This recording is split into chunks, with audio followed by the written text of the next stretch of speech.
If you've ever felt kind of swamped by all the information out there on neurodiversity, or maybe you hear ADHD and, well, you immediately think it's mostly about the difficulties. You're definitely not alone.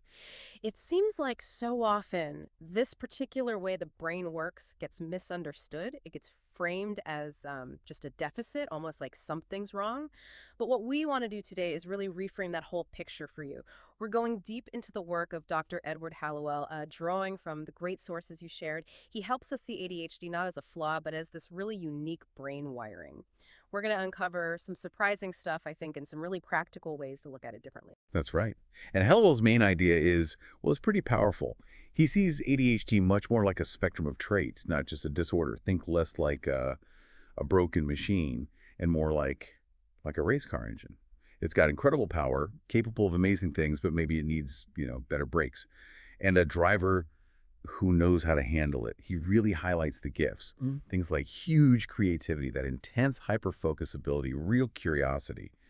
Stuff that often gets missed when we only look at the negatives. Okay, yeah, let's unpack that unique wiring. The sources we looked at show ADHD brains really are structured differently. And sure, that wiring can absolutely lead to challenges, impulsivity, maybe hyperactivity, getting distracted easily. We need to acknowledge that.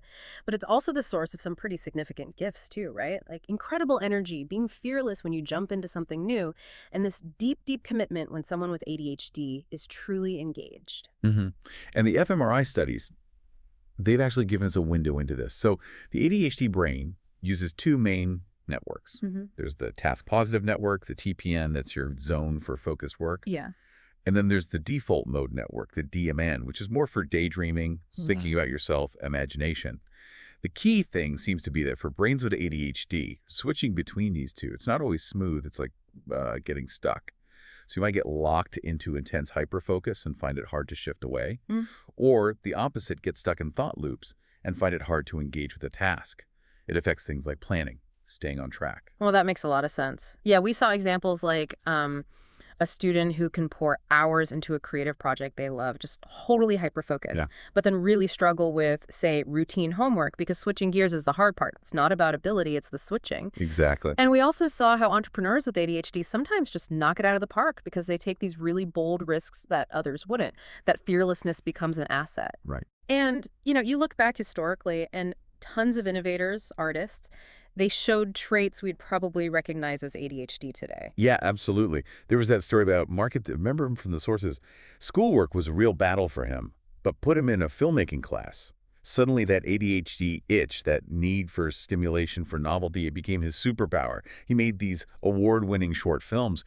It just shows how these unique traits, if you understand and support them, can be a huge benefit, not just for the person, but, for everyone. That shift in perspective is huge, but it often comes with, well, emotional stuff too, doesn't it? Like people with ADHD can feel really disconnected, maybe even ashamed because their brain just doesn't quite sync up with, say, school or traditional workplaces. Feeling offbeat, as you said, that can be really isolating. It really can. And that brings up a critical point. What helps with that isolation? Hallowell talks about connection. He calls it the other vitamin C.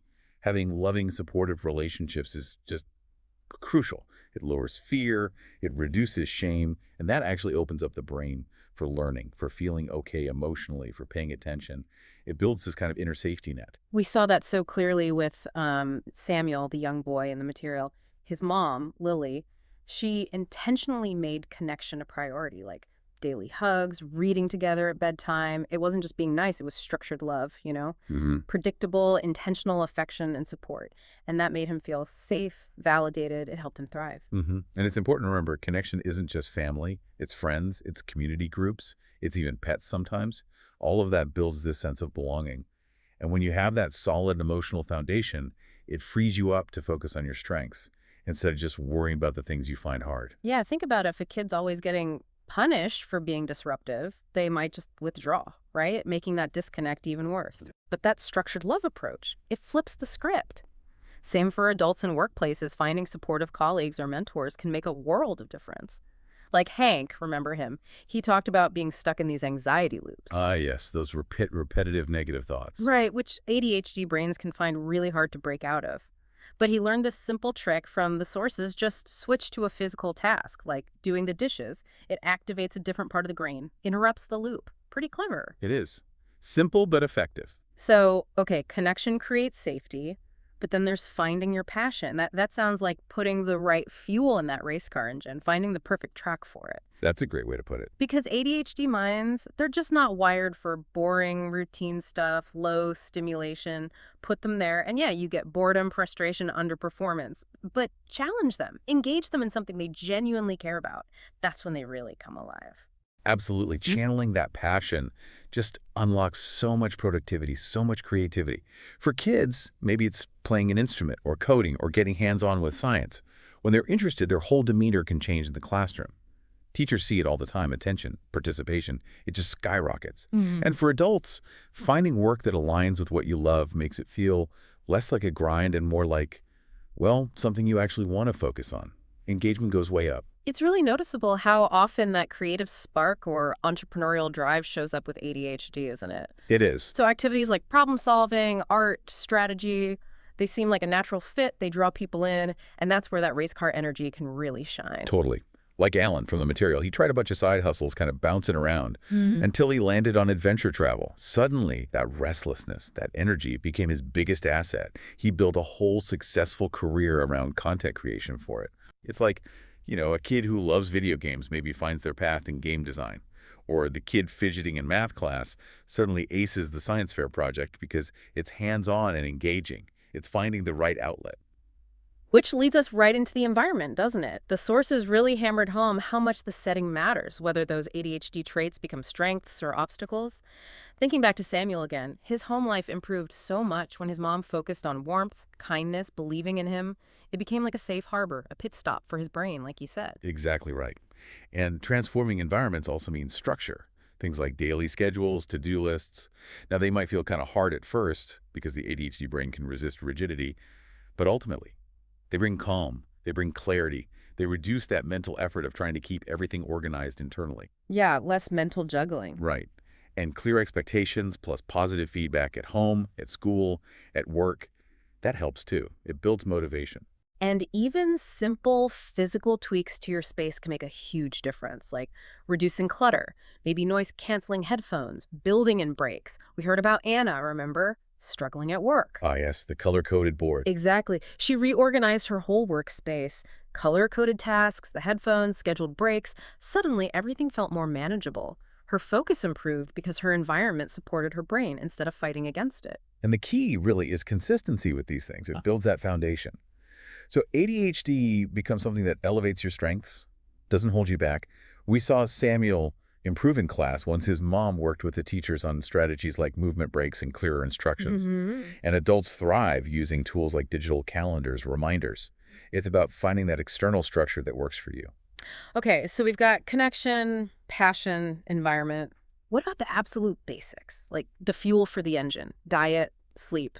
Mm. The sources mentioned those are critical too. Oh, absolutely critical. You can't run a race car on bad fuel, right?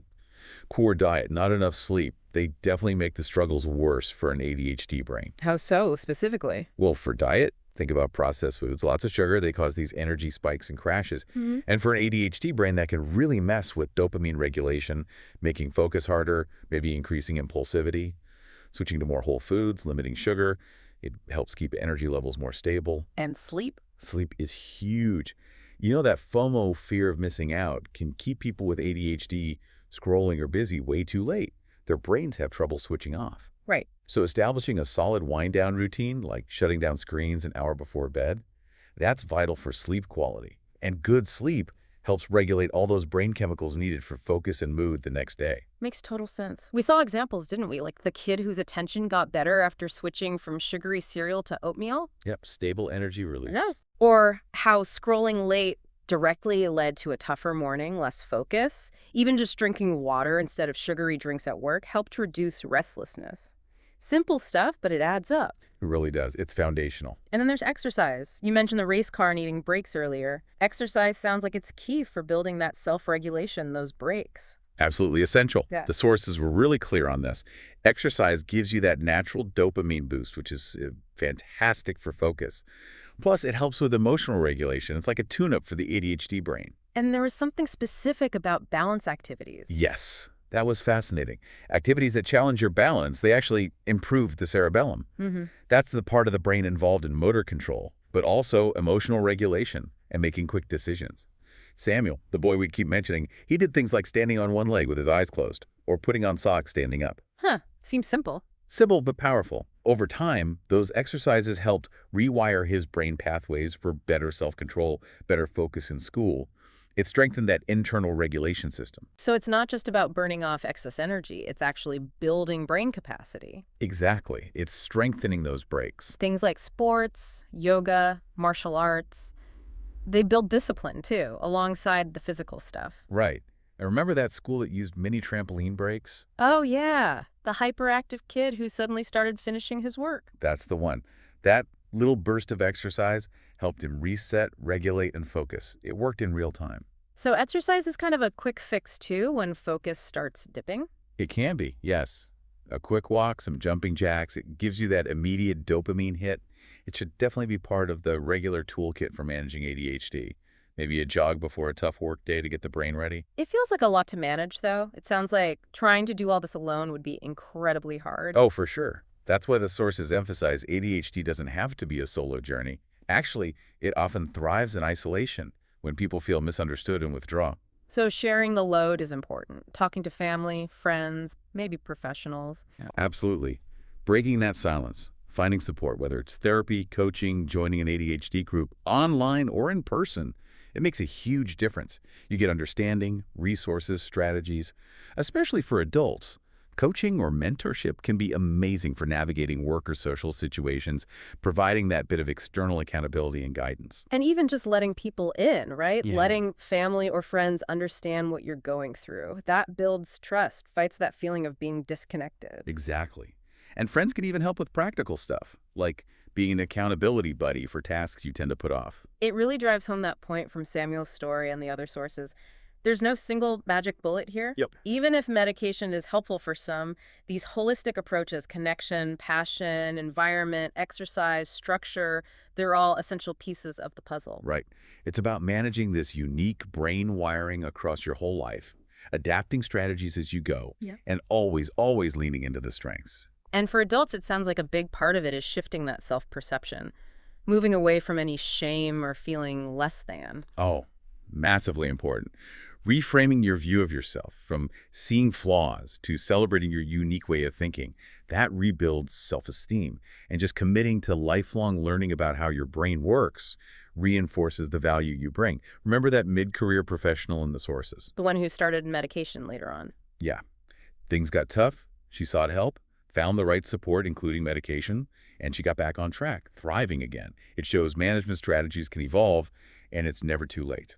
So that consistency we talked about, structure, diet, exercise, connection, it strengthens the ADHD brain at any age. The goal is always reframing it as a strength. Always. Okay, so bringing it all together, what's the secret sauce for keeping this race car brain running well long term? The sources mentioned play and curiosity. Yes. So important.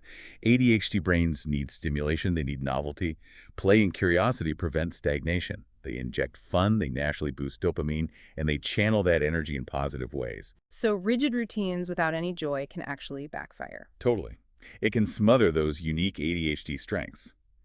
But even small things, doing puzzles, playing games, having a good laugh, they keep the brain engaged and curious. It builds resilience, helps productivity. Like Ben, the working dad from the material, he built these tiny routines into his day. Movement breaks, gratitude moments, family connection time. Right. Small things, but done consistently.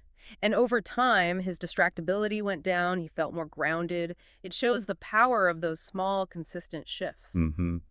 And you could build playfulness into work too, right? Like designated brainstorming days, encouraging creative projects, making time for hobbies outside work. It all feeds into supporting that unique wiring. Okay, so let's wrap this up. If you're listening, what are the big takeaways from this deep dive based on everything we've explored? Well, first, definitely incorporate movement and exercise. It's non-negotiable for focus and regulation. Right. Build those supportive connections, fight the isolation, lean on people. Yep. And try to match your work or hobbies with what you're truly passionate about. That's the fuel. Find the right track for your race car. Exactly. And the benefit of looking at it this way, it really shifts the focus to neurodiversity, seeing ADHD as a difference, not a deficit. It brings together the brain science with really practical tools you can use. It's a holistic approach, brain, Environment, movement, relationships, medication if needed, all working together. So maybe the final thought for you listening is this. Ask yourself, what's one small change, something tailored to your unique brain wiring that you could try today? Something to maybe unlock a new strength or just help you feel a bit more grounded and well.